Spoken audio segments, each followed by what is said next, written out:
Good morning. Time is now 5 o'clock. Top stories are following for you at this hour. An overnight manhunt is over this morning. Police in Richmond say the man suspected of shooting and killing two people during rush hour yesterday at the Richmond-Santa Fe Bridge Toll Plaza is behind bars. The latest coming up in just a minute.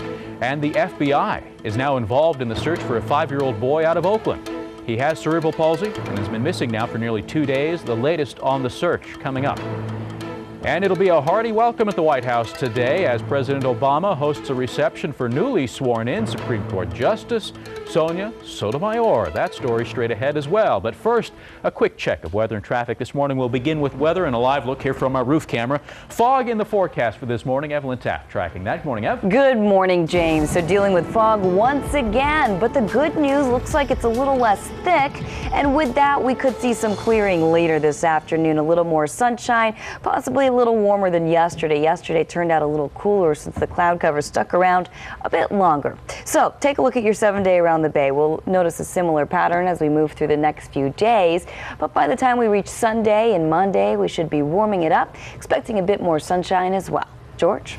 And we're looking at a pretty good ride around the Bay Area so far. The CHP reporting no problems, no hot spots for your drive heading down the East Shore Freeway. And if you end up here at the Bay Bridge Toll Plaza, you'll see a light and easy ride for the westbound commute early in this 5 o'clock hour. I'll have a complete traffic check coming right up, but expect good news. James? All right, George, thank you very much. And again, we're following the latest here in that developing story overnight. New details at this hour. A man believed responsible for the shooting deaths of two people at the Richmond-Santa Fe Bridge Toll Plaza yesterday evening has been arrested now in Placer County by the CHP earlier this morning. These, of course, some of the images yesterday of the toll plaza. We saw them from the air. Here's the backup, the congestion in the evening commute that was caused by that.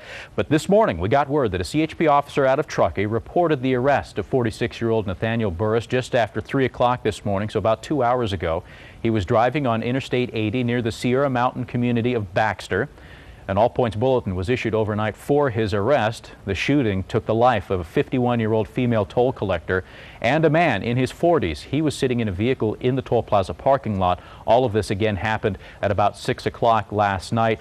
Again, let's bring up a map here, Google Earth map that I brought up. I just wanted to give you again the relationship of where we are here in the Bay Area and where the arrest was made. Now, investigators thought he might have been heading towards the Sacramento area, and so the bulletin reached out there to officers in that area.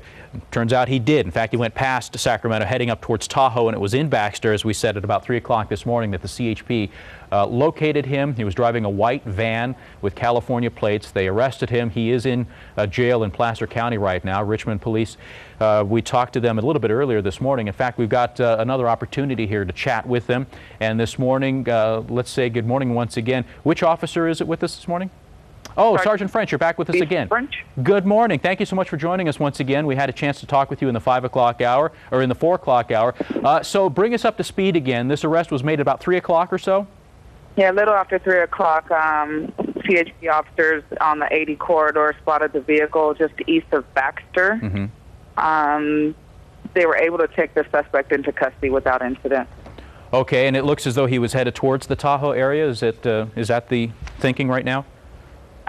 Yeah, we don't know exactly where he was headed to, but he was actually pulled to the side of the road. Okay. When the car spotted him. Okay, and so he's in Placer County right now. Do you have officers en route at some point today to go question him? Yes, we will have officers en route to Placer County Jail to interview the suspect. Okay. And so, again, walk us through the sequence of events that happened yesterday at the toll plaza. About 6 o'clock or so, did he pull up to one of the toll gates where the victim was working and then, I guess, just opened fire?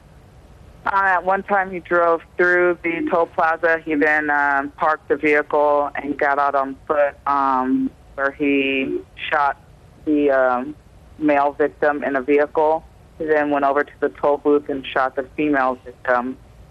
He then fled in the white van that he was subsequently captured in. Okay, so he was on foot when he shot both victims? Yes. And then got back into his van and drove off. All right. And what was it that led you to believe he might be headed towards Sacramento? Well, he had family in the area, so that's just one area that we wanted officers to be on the lookout for him in. Okay. And describe again what you know so far about the relationship between the gunman and the toll taker. We know that they were in an ongoing dating relationship over several years. We don't know what the relationship to the other victim of this is. So at this point, this possibly could have been some sort of domestic dispute? That's the thinking at this point? Sergeant French, are you still with us? Oh, okay. All right, so at this point, he's in Placer County Jail. You'll be questioning him today, and then at some point, I suppose, he'll be extradited back here to the Bay Area? Oh, we must have lost Sergeant French there. But we did have an opportunity again to confirm this morning that the chief suspect here, Nathaniel Burris, has been arrested now in Placer County near the mountain community there of Baxter. And once they get him questioned, we'll see him back here in the Bay Area to face charges, and we'll obviously keep you updated on this story. Incidentally, the governor did release a statement about this murder of Deborah Ross. That was the name of the toll taker. Here it is for you. He says, "Maria and I join all Californians in expressing our shock and sadness over the death of Deborah Ross. Deborah was a devoted and hardworking public servant, and we are grateful for her dedicated service to our state. We send our prayers and condolences to Deborah's family and friends during this difficult time." The governor also says that in honor of Ross's memory, Capitol flags will be flown at half-staff. All right, we're also following the latest, too, in that search in Oakland for a missing 5-year-old boy. Hassani Campbell is his name, and this is video of, I believe, of the scene of his house there in Fremont. The FBI now involved in that. They issued a search warrant. Agents as well as OPD investigators were at the home on Roxy Terrace in Fremont. This video a little blurred here to cover the officers' faces. Some of them are undercover officers, and we don't want to reveal their identities, so we've taken that precaution. The home is where 5-year-old Hassani Campbell lives with his foster mother, who is also his aunt. Jennifer Campbell is her name. Hassani went missing Monday afternoon. The little boy suffers from cerebral palsy and has to wear leg braces on both legs to help him walk. Now, during a media briefing, OPD says they have no leads at this point, so they're asking for the public's help to find little Hassani. And here's a quick description of him. So keep your eye out. You're looking for a 5-year-old boy. He's about 3 feet tall, weighs about 40 pounds. He was last seen wearing a gray sweatshirt and pants. And again, because he has cerebral palsy, he does wear braces on both of his legs. Keep an eye out. If you see anything or if you know anything, give Oakland Police a call. All right, at 5:07, we also want to get the latest on the weather situation here on this Wednesday morning. Evelyn Taft standing by in the Weather Center with all of that. Good morning, Ev. Good morning, James. We're dealing with a similar day in store. We're seeing fog out there this morning. We are looking at visibility actually pretty low in some spots, but the cloud cover we're seeing is just not as widespread as yesterday. Expecting a bit more sunshine and a bit of a warm-up as we head into the second part of the weekend. 5:09 is the time right now. We actually want to get a check on traffic with George.